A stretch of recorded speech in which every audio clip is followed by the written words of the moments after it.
Welcome to Voyager Voices. Tonight is September 4th, 2025. We are in Thessaloniki, Greece. I'm your host, Manny Marotta, and I'm here with Callum. Callum, where are you from?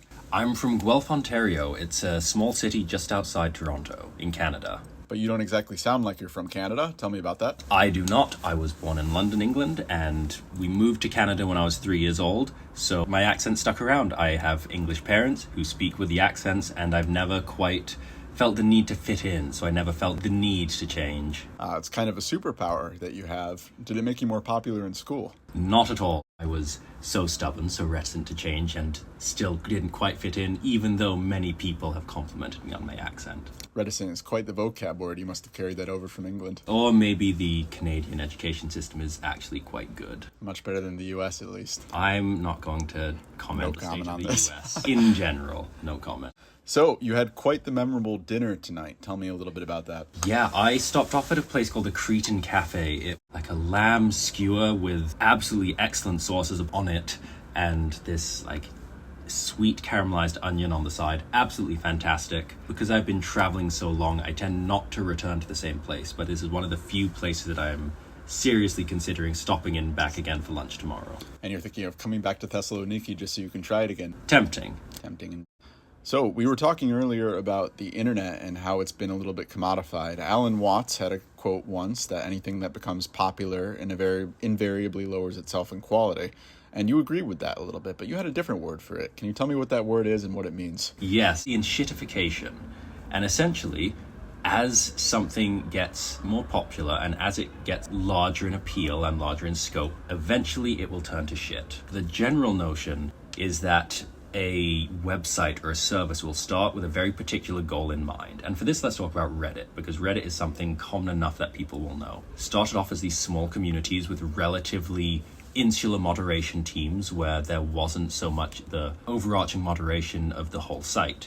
And each of these communities worked very well for the specific thing that it wanted to do. And as the number of these communities increased, and as the number of people in each of these communities increased, so did the appeal. And having more people there talking about more things creates more discussions that other people would then be drawn into from elsewhere on the site or outside the site. And eventually it reached a point where it has become a very popular service and a very popular website to use. The problem, of course, is that the core communities are locked in and they're not going to go anywhere other than Reddit for the things that they want to do on Reddit, which means Reddit then has a free rein to turn the product to shit. They can start adding more moderation in ways that perhaps a little bit more intrusive. They can start adding the ads, they can sanitize the site, and to a certain extent, there are things which I don't necessarily like, but I don't think they are harmful, and so they shouldn't necessarily be removed. But as the advertisers come in and want to make it a more sanitized and a more safer and a more clean space, a lot of these changes end up alienating the core user base, and there are a lot of these quality of life things, such as first it started with ads in the stream,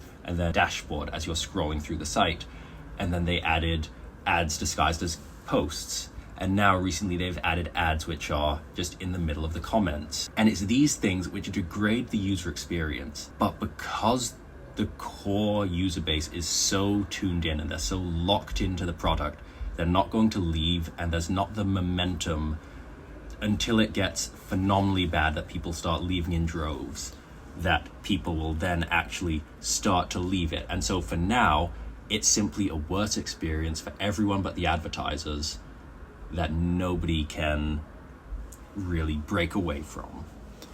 And you mentioned you're using it a lot less now. I am. And how has this affected your mood in general? Much better. I find myself happier, more content, and I have more time in the day to do my things that I want to be doing, as opposed to the things that I'm doing passively. And I think that's the big change of any social media, reducing usage, is that it allows you to be more active and more purposeful, I'll say, in the way you are spending your time. And do you recommend that other people use social media less now? There are a lot of good things about it, but the core conceit, as it has become, is not so much about connecting with people, it's about what the algorithm pushes you. And I find it very difficult, because as much as it's nice to stay in contact with friends and stay in touch and message back and forth, I'll often message and I'll stop and I'll start scrolling through the recommended, and it will be an hour and a half later. But then there are people who make it their livelihood, and I don't want to say you shouldn't do this, because it's their livelihood. In general, I think most people would be happier and more content with more purpose to the way they spend their time and with less passive watching. YouTube, TikTok, Vine, when it was a thing, same thing. You're a passive consumer of the content.